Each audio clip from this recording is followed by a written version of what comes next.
본문 낭독은 누가복음 15장 11절부터 32절까지입니다. 누가복음 15장 11절부터 32절까지를 낭독하겠습니다. 또 이르시되 어떤 사람에게 두 아들이 있는데 그 둘째가 아버지에게 말하되 아버지여 재산 중에서 내게 돌아올 분깃을 내게 주소서 하는지라. 아버지가 그 살림을 각각 나눠 주었더니 그 며칠이 안 되어 둘째 아들이 재물을 다 모아가지고 먼 나라에 가 거기서 허랑방탕하여 그 재산을 낭비하더니 다 없앤 후 그 나라에 크게 흉년이 들어 그가 비로소 궁핍한지라. 가서 그 나라 백성 중 한 사람에게 붙여 사니 그가 그를 들로 보내어 돼지를 치게 하였는데 그가 돼지 먹는 쥐엄 열매로 배를 채우고자 하되 주는 자가 없는지라. 이에 스스로 돌이켜 이르되 내 아버지에게는 양식이 풍족한 품꾼이 얼마나 많은가. 나는 여기서 주려 죽는구나. 내가 일어나 아버지께 가서 이르기를 아버지 내가 하늘과 아버지께 죄를 지었사오니 지금부터는 아버지의 아들이라 일컬음을 감당하지 못하겠나이다. 나를 품꾼의 하나로 보소서 하리라 하고 이에 일어나서 아버지께로 돌아가니라. 아직도 거리가 먼데 아버지가 그를 보고 측은히 여겨 달려가 목을 안고 입을 맞추니 아들이 이르되 아버지 내가 하늘과 아버지께 죄를 지었사오니 지금부터는 아버지의 아들이라 일컬음을 감당하지 못하겠나이다 하나 아버지는 종들에게 이르되 제일 좋은 옷을 내어다가 입히고 손에 가락지를 끼우고 발에 신을 신기라. 그리고 살찐 송아지를 끌어다가 잡으라. 우리가 먹고 즐기자.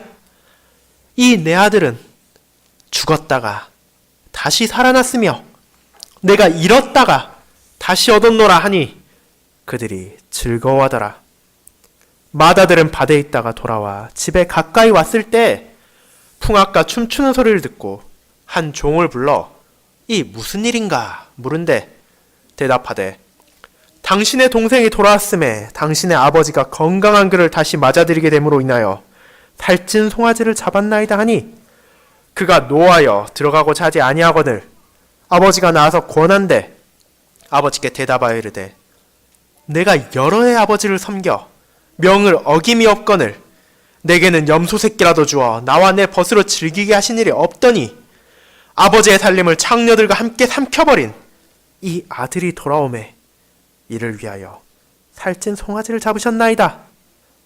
아버지가 이르되 예 너는 항상 나와 함께 있으니 내 것이다 내 것이로되 이 내 동생은 죽었다가 살아났으며 내가 잃었다가 얻었기로 우리가 즐거워하고 기뻐하는 것이 마땅하다 하니라. 아멘. 설교 후에는 시편 107편 1절, 2절, 4절 함께 부르겠습니다.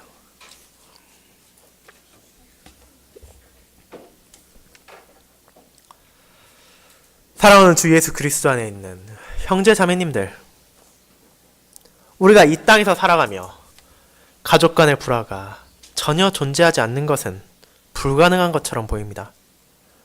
아무리 인성이 좋은 사람이라 하더라도 아무리 부족함이 없는 풍족한 집이라 하더라도 그 안에 크고 작은 어려움들이 생긴다는 것을 우리는 알고 있습니다.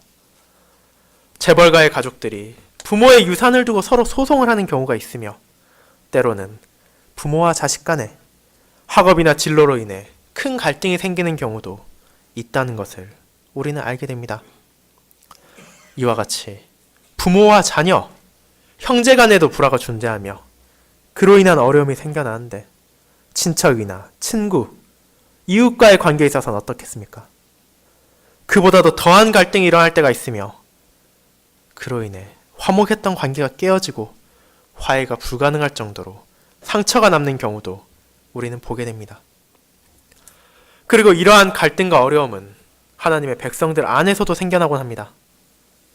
신자들 역시 여전히 잘못을 저지르고 죄를 범할 경우가 있습니다.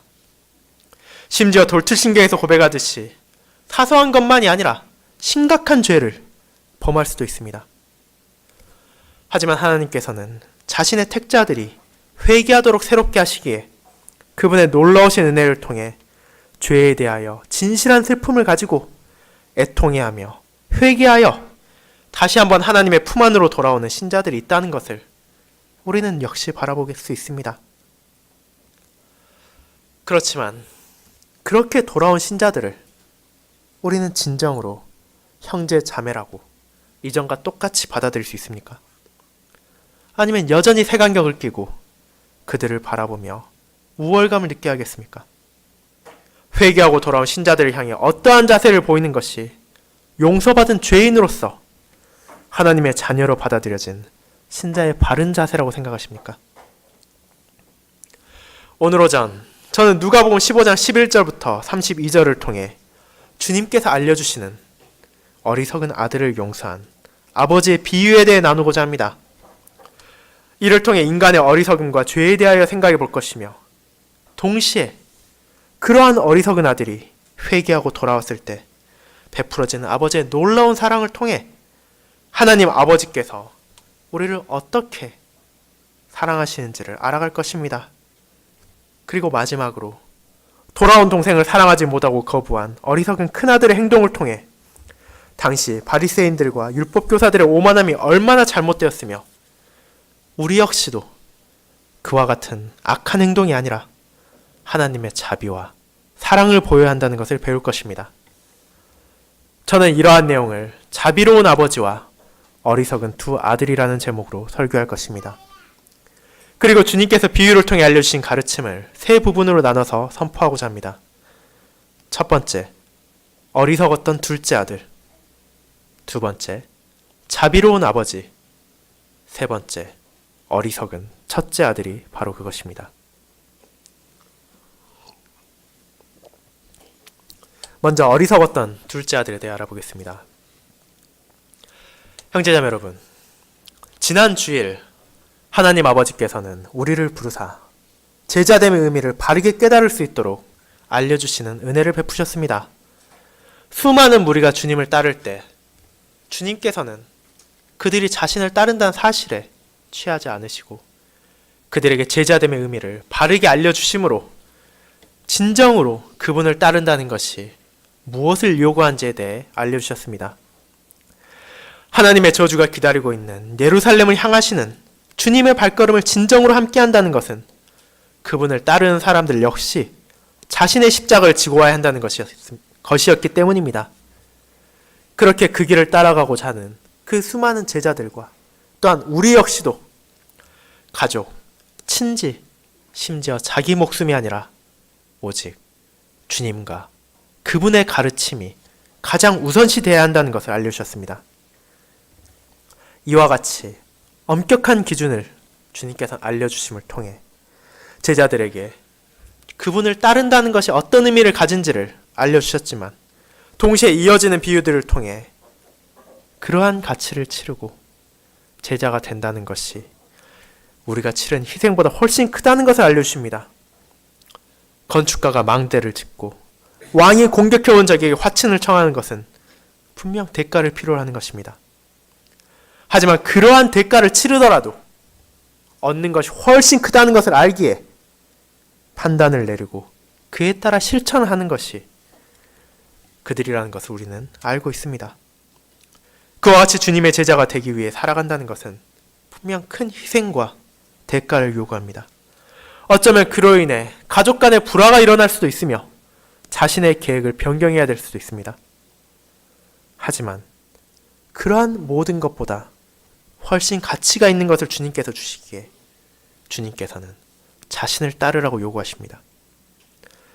그리고 이러한 제자의 길을 십자가를 지고 걸어가는 모든 이들이 나아가는 곳은 하나님의 저주가 아니라 하나님의 영광이 기다리고 있는 새 예루살렘이며 그러한 길을 가는 모든 백성들에게 주님께서 함께 하시기에 우리 모두는 감사한 마음으로 그 길을 나아갈 수 있다는 것을 배웠습니다.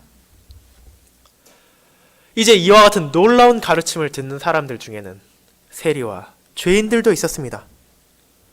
세리들은 로마 정부에 고용되어 같은 민족들에게 세금을 걷는 이들이었으며 그 과정에서 착취와 탈세가 존재했기에 백성들에게 매국노 취급을 당하며 경멸당하는 사람들이었습니다.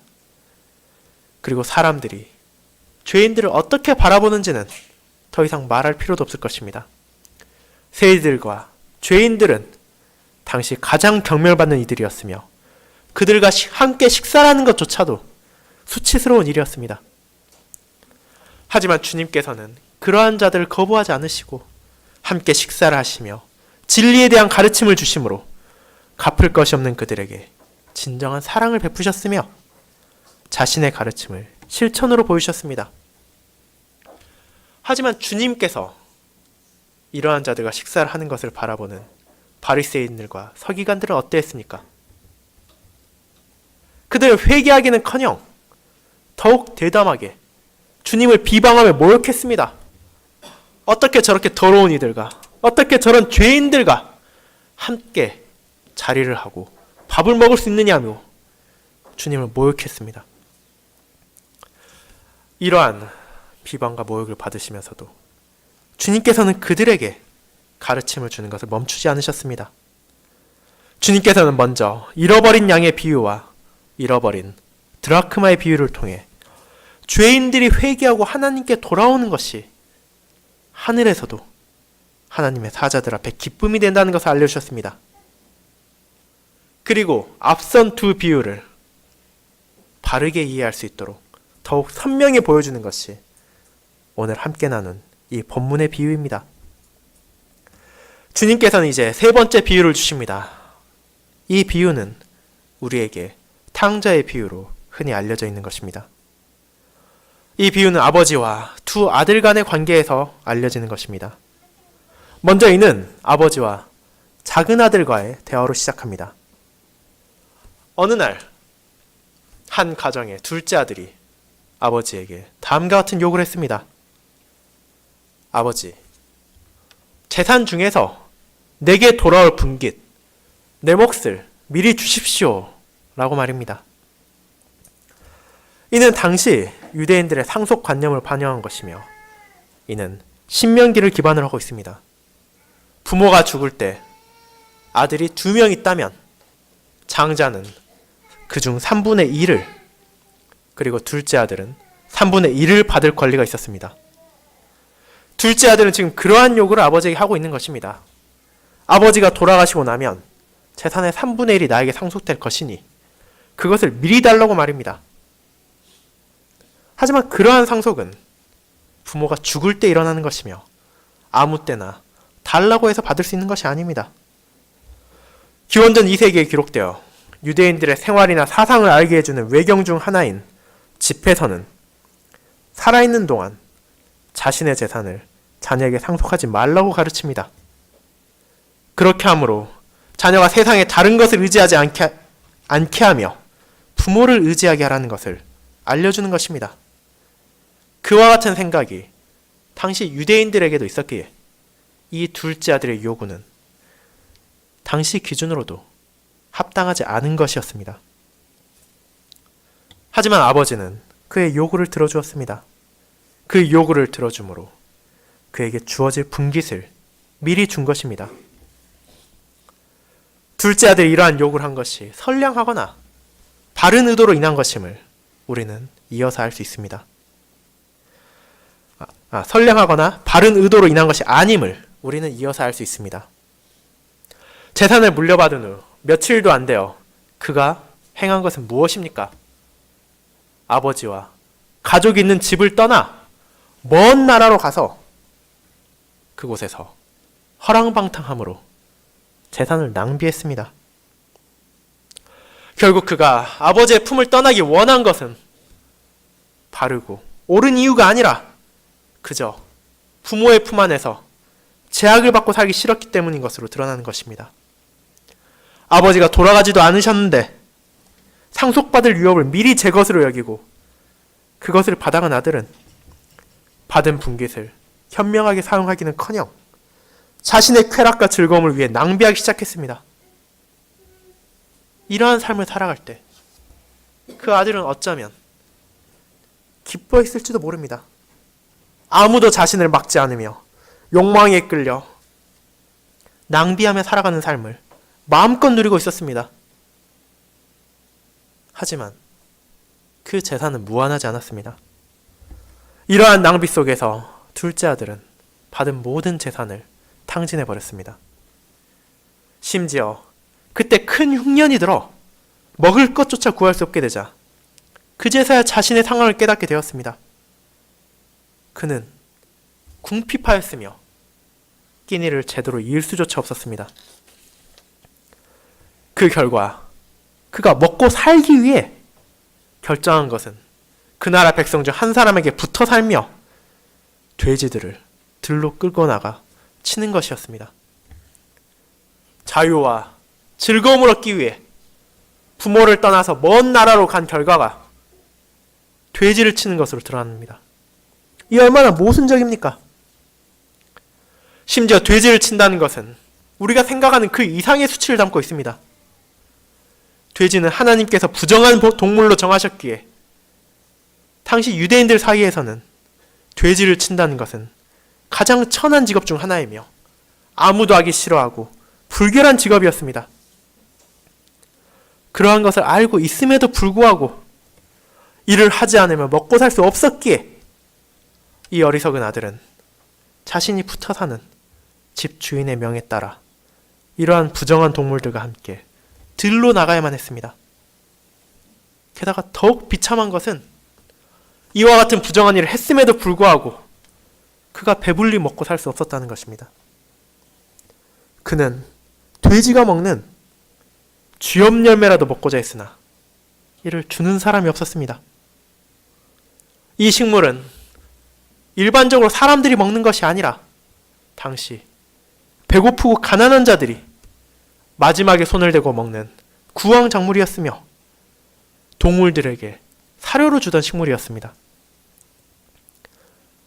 하지만 이를 먹고자 하더라도 주는 사람이 없었기에 그는 굶주리며 배부를 수 없었습니다.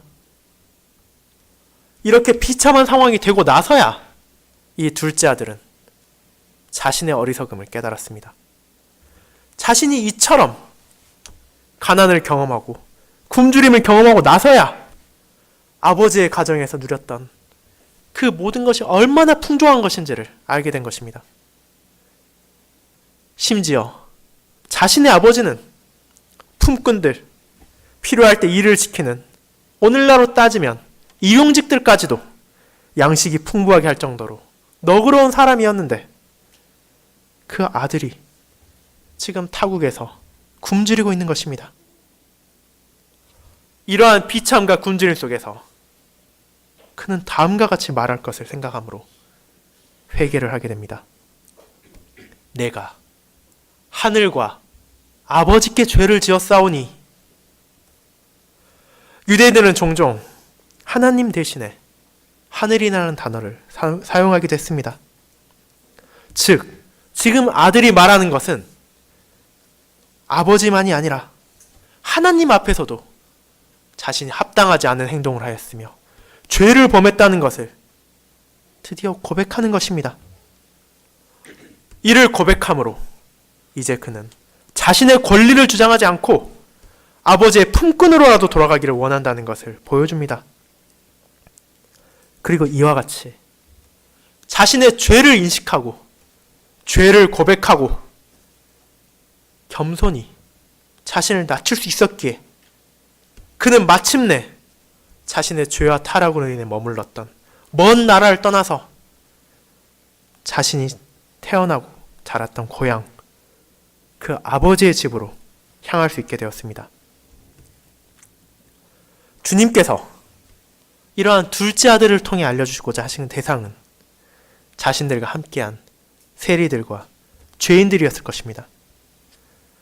그들은 자기 자신이 온전하지 못하다는 것을 누구보다도 잘 아는 사람들이었습니다. 같은 민족인 유대인들까지도 그들을 경멸하며 비난하는 상황 속에서 그들은 죄 속에서 살아갔습니다. 그렇게 그들은 자신들을 결코 고결하다거나 온전하다고 생각하지 않았습니다. 주님께서는 그러한 그들을 아시기에 세리들을 비유 속에서 하나님 앞에 자신을 낮추는 자로 사용하시기도 했습니다. 하지만 아무리 자신을 낮추고 자신의 죄를 깨달았다 하더라도 하나님께로 돌아오지 않는다면 그러한 마음은 단순한 후회와 열등감밖에 되지 않습니다. 자신의 낮음을 바르게 인정하고 자신의 죄를 고백함으로 아버지 하나님께로 돌아와야 한다는 것을 주님께서는 이 둘째 아들을 통해 알려주시는 것이었습니다. 그리고 이러한 가르침은 세리와 죄인들에게만 적용되는 것이 아닙니다. 모든 유대인들, 그리고 복음을 들은 모든 하나님의 언약 백성들은 자신을 겸손히 낮추며 아버지 하나님께로 나아가야 하는 소명을 받았기 때문입니다. 사랑하는 형제자매 여러분, 여러분에게 이 비유는 어떻게 들립니까? 이 어리석었던 둘째 아들을 보면서 우리는 어떤 생각을 하곤 합니까? 그저 남의 일처럼만 들리고 우리는 저렇게 어리석었지 않았다 라고 생각을 하십니까? 아니면 우리 역시도 이 어리석은 아들과 같이 행동하고 살아왔다는 것을 깨달을 수 있습니까? 우리는 죄 속에서 하나님 앞에 원수가 되었습니다. 그럼에도 불구하고 그분께서는 아들을 통해 우리를 건지시고 우리에게 자신의 자녀가 되는 영광을 주셨습니다. 하지만 우리들 안에는 여전히 연약하며 악한 본성이 남아있으며 그로 인해 아버지를 따라 사는 것이 아니라 아버지로부터 떠나고자 하는 모습을 보일 때도 있습니다. 특히나 성찬을 앞두고 우리가 자기 자신을 정직히 바라볼 때 우리는 자신의 죄에 대해 깊이 생각할 수 있습니다. 그리고 그러한 죄로 인해 스스로를 미워하며 하나님 앞에 자신을 낮추게 됩니다. 하지만 그것으로 끝이 아님을 기억해야 합니다. 어리석은 아들이 자신의 어리석음과 죄를 깨닫고 이를 고백하고 그 뒤에 한 것은 무엇이었습니까? 자신의 아버지께로 향했습니다. 그와 같이 우리 역시도 죄와 비참을 깨달았다면 거기서 멈추는 것이 아니라 이를 고백하며 아버지 하나님께 회개하며 겸손히 나아가야만 합니다. 그리고 이와 같이 자신에게로 돌아오는 비참한 자녀들에게 아버지께서는 놀라운 사랑을 보여주신다는 것을 함께 알아볼 것입니다. 두 번째로 자비로운 아버지에 대해 알아보겠습니다.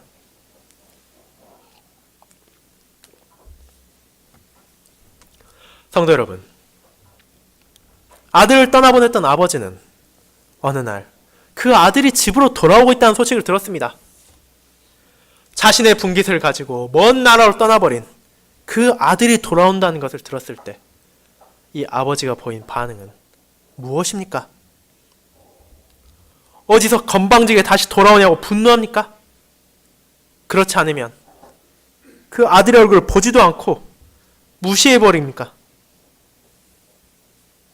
이러한 반응을 이 아버지는 보이지 않습니다. 아버지는 집안에 앉아서 기다리는 것도 아니라 자리를 박차고 일어나 그 아들을 향해 먼 거리를 뛰어가 달려가서 끌어안고 입을 맞춤으로 친애를 표합니다.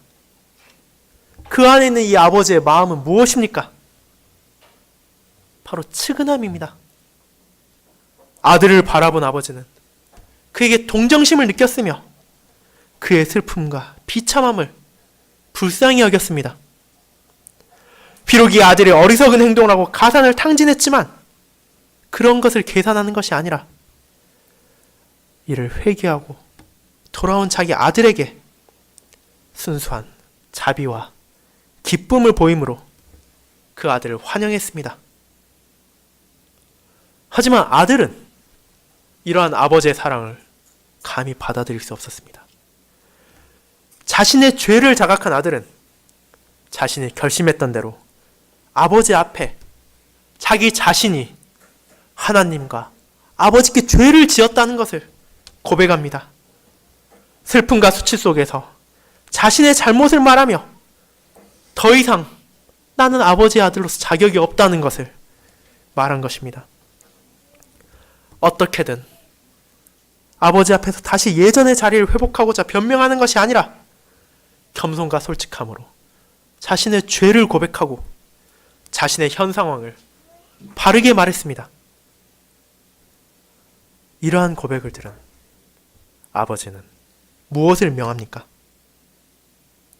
그는 종들을 불러 먹을 것도 구하지 못한 상태에서 제대로 된 옷을 입을 리가 없는 그의 아들에게 가장 좋은 옷을 꺼내다가 입히라고 합니다. 지금도 그렇지만 당시에도 옷은 신분을 나타내는 표현 중에 하나였습니다. 그렇기에 집에서 가장 좋은 옷을 입는다는 것은 그가 집에서 가장 사랑받는 존재라는 것을 보여주는 것입니다. 거기에 더해서 손에는 가락지를 끼우게 하고 발에는 신발을 신깁니다. 아들이 더 이상 종과 노예 같은 비참한 상황으로 지내지 않게 하고 아들로서의 삶을 회복시키신 것입니다. 그리고 그것으로 끝내지 않고 살찐 송아지를 잡아 큰 잔치를 열었습니다. 이러한 모든 과정을 바라보는 그의 종과 그의 이웃들은 이제 아들에 대해 어떻게 생각하겠습니까? 그들은 아들을 향한 아버지의 사랑과 자비가 얼마나 큰지에 경탄하며 그 아들이 이제 아버지의 자녀로서 가졌던 권리가 회복되었다는 것을 깨달았습니다. 그리고 자신들 역시 아들을 그에 합당하게 대해야 한다는 것을 자각함으로 함께 기뻐하며 이 잔치에 함께 했습니다. 이 아버지가 어떻게 이렇게 기뻐할 수 있었습니까? 이는 앞서 나온 두 비유와 같습니다. 아버지에게 있어 이 아들은 죽은 사람과 마찬가지였습니다. 아버지는 다음과 같이 말합니다. 내 아들은 죽었다가 다시 살아났으며 내가 잃었다가 다시 얻었노라. 자신을 떠나 먼 나라로 간 아들은 실제적으로 이 가정에서 죽은 자와 마찬가지였습니다. 연락을 취하지도 못하고 멀리 떠나간 아들이 어떻게 살았는지도 알 수 없었으며 그가 죽었는지 살았는지의 여부조차 알기 힘들었습니다. 그렇게 아버지는 이 아들을 잃었다고까지 표현하는 것입니다. 자신의 가정 안에서 지켜내는 것이 아니라 비록 자의로 떠났다곤 하나 죄로 인해 아버지를 떠난 아들은 아버지에게 있어 세상에게 빼앗긴 것이기에 이는 상황을 바르게 표현한 아버지의 고백입니다. 하지만 그렇게 죽고 그렇게 잃어버렸다고 생각하는 아들이 이제 자신의 죄를 뉘우치고 다시 돌아왔기에 이는 아버지에게 있어 죽은 아들이 살아난 것과 같이 너무도 기쁜 일이었습니다. 그렇기에 아버지가 돌아온 아들을 복권시키고 다시 그에게 사랑을 베푼다는 놀라운 비유를 주님께서는 알려주시는 것입니다. 그리고 이 비유는 하나님 아버지께서 자신의 자녀된 우리들을 어떻게 바라보시는지를 알려주는 것입니다. 에베소서 2장 1절에서 사도 바울은 다음과 같이 고백합니다. 그는 예수 그리스도께서는 허물과 죄로 죽었던 너희를 살리셨도다. 주님께서는 허물과 죄로 인해 죽었던 우리를 살리셨습니다. 아담과 하와의 타락 이후 모든 인류는 죄로 빠져들었으며 하나님의 가르침을 거부하고 하나님의 원수로 살아가기를 택했습니다. 그럼에도 아버지 하나님께서는 그들을 불쌍히 여기심으로 마침내 자신의 아들을 이 땅에 보내사 우리를 대신하여 죄의 대가를 치르게 하심으로 죽어야만 했던 우리를 살리시고 다시 한번 생명을 주신 것입니다. 아들 안에서 우리가 회개하고 자신께로 돌아오게 하실 뿐만 아니라 겸손히 아버지에게 나오는 모든 백성들에게 질타와 분노가 아니라 상상할 수도 없는 사랑을 베푸셨습니다. 그 사랑은 우리를 자신의 자녀로 삼으시고 그분의 왕국에서 모든 것을 함께 누리도록 하신다는 것입니다. 이 모든 것은 그분께서 우리에게 빚지셔서 하신 것이 아니며 우리에게 권리가 있어서도 아니라 온전히 자녀를 불쌍히 여기는 아버지의 마음으로 우리를 측은히 여기시며 긍휼하심을 베푸심으로 이루어진 것입니다.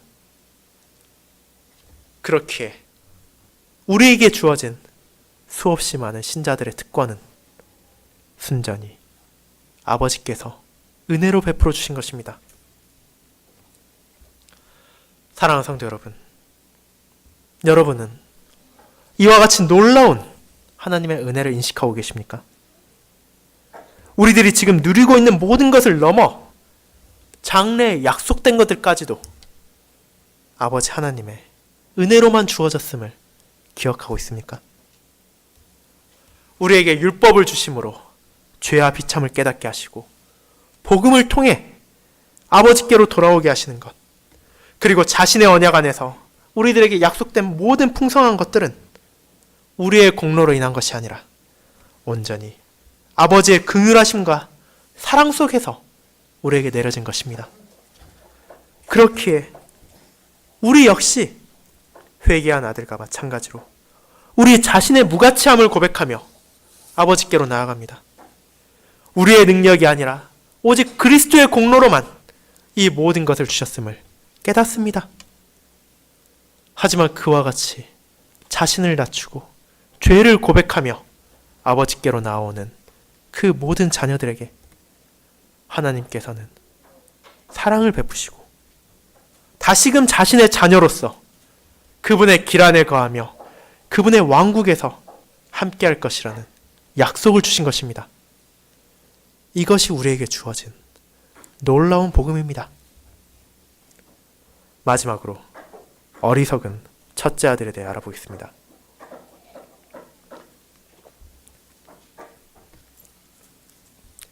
형제자매 여러분, 이는 주님께서 알려주신 비유이지만 그와 같은 일이 실제로 우리 주변에서 일어난다면 우리는 놀라워할 것입니다. 대체 어떻게 그와 같이 쉽게 아들을 받아들일 수 있느냐며 당황스러워할지도 모릅니다. 어쩌면 그처럼 쉽게 용서하는 것은 아들을 위한 것이 아니라며 분수 넘게 참견을 하려 할 수도 있습니다. 그리고 이 비유 속에서도 그와 같은 태도를 가진 사람이 등장합니다. 그가 바로 첫째 아들입니다. 그를 통해서 주님께서는 바리새인들과 서기관들 그리고 자신을 높이는 모든 잘못된 생각을 가진 백성들에게 가르침을 주시는 것을 알게 됩니다. 이 상황이 일어날 때 첫째 아들은 밭에서 열심히 일을 하고 있었습니다. 그가 집으로 돌아오는 길에 그의 귀에는 잔치 소리가 들렸습니다. 장자로서 집안의 일정을 마땅히 알았을 그에게 있어 이는 의아한 일이었습니다. 잔치가 계획되지도 않았는데 이것이 어찌된 일인가 생각하던 그는 종을 불러 이에 대해 물었습니다. 그 종이 둘째 아들이 돌아왔으며 그로 인해 기뻐한 아버지가 살찐 송아지를 잡아 잔치를 열었다고 답했을 때 첫째 아들의 반응은 무엇이었습니까? 그의 반응은 아버지와 다른 방향으로 우리를 놀라게 합니다. 그가 보인 첫 반응은 동생이 돌아왔다는 안도나 기쁨이 아니었습니다. 바로 분노였습니다. 그리고 자신의 분노 속에서 그는 잔치에 참여하기도 거부했습니다. 이처럼 마땅히 와야 할 첫째 아들이 잔치에 오지 않자 아버지는 그를 데리러 나왔습니다. 하지만 아버지를 향한 아들의 반응은 냉담했습니다. 그는 표독스럽게 아버지를 비난하며 자신의 권리를 주장하고 동생을 모욕했습니다. 그가 가장 먼저 말하는 것은 자신의 공로였습니다. 자신은 여러 해 동안이나 아버지의 명령에 따랐음에도 불구하고 염소 새끼조차도 친구들과 즐기지 못했다고 주장합니다. 그의 주장을 바라볼 때 그가 어떠한 태도로 아버지의 명령을 따랐으며 그 마음에 어떤 악을 품고 있었는지를 우리는 볼 수 있습니다. 자식으로서 아버지를 섬기는 것이 마땅한 일이 아닙니까? 자식이 아버지를 섬기는 것이 대가를 바라고 행한 일이 아닙니까?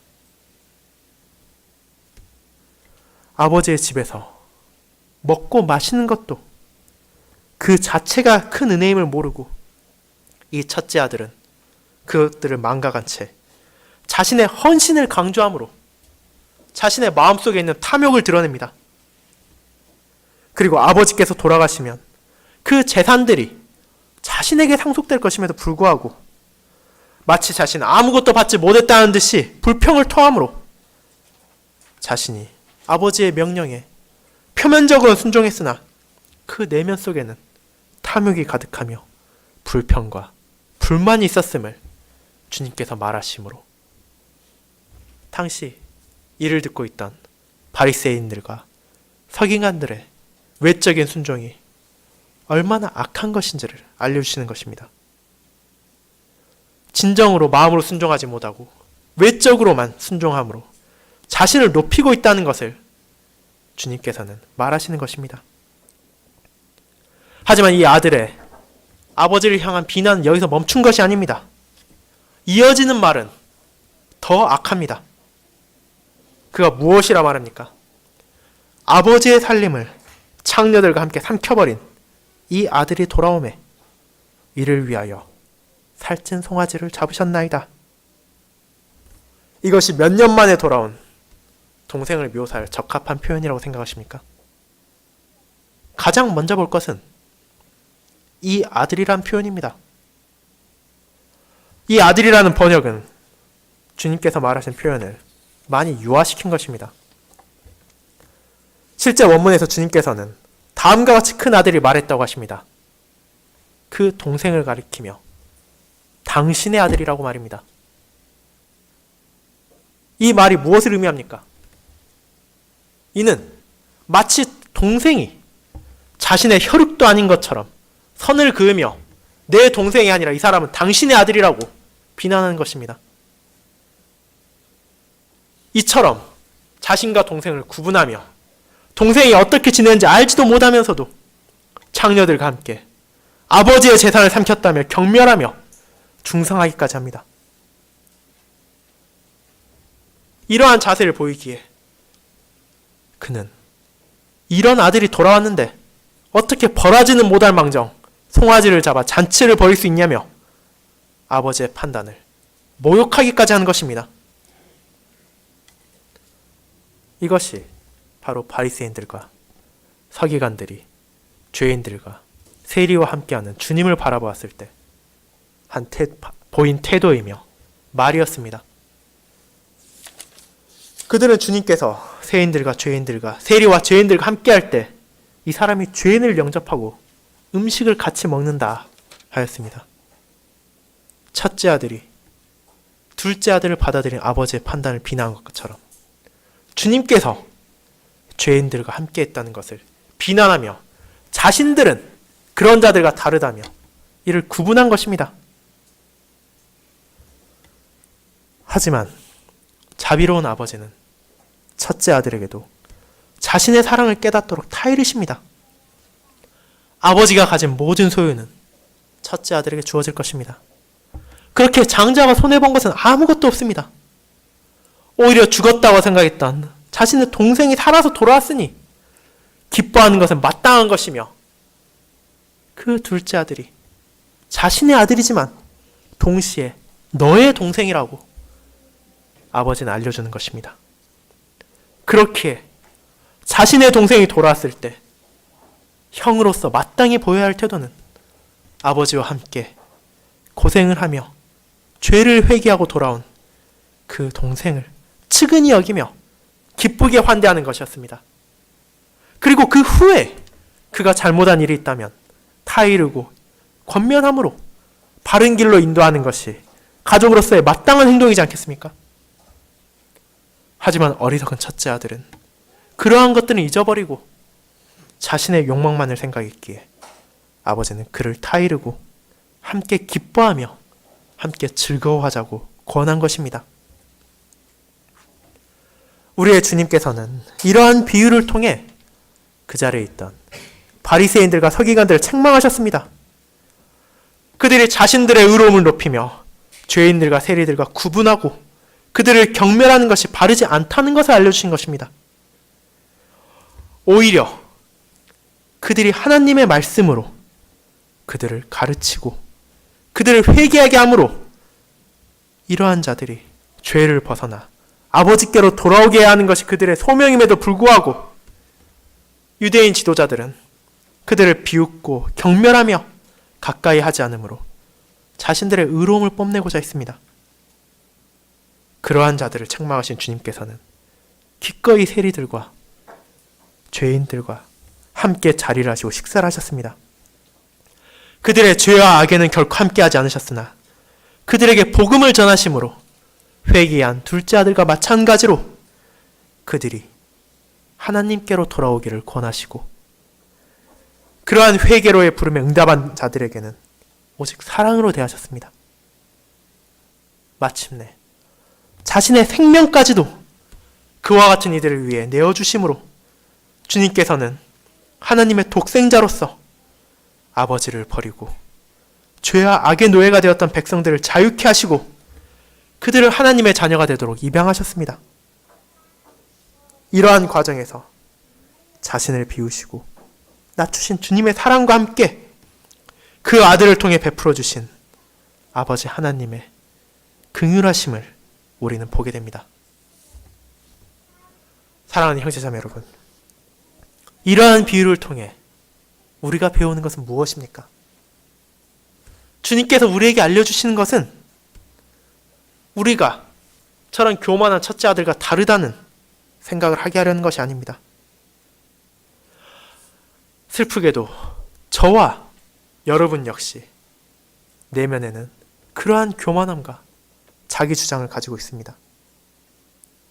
하나님께서 은혜로 내려주신 것을 마치 우리가 노력해서 얻은 것인 것처럼 높이고 자신을 높이고 죄로부터 회개해서 아버지께로 돌아오고자 하는 이들을 때로는 낮춰보려는 경향까지 있습니다.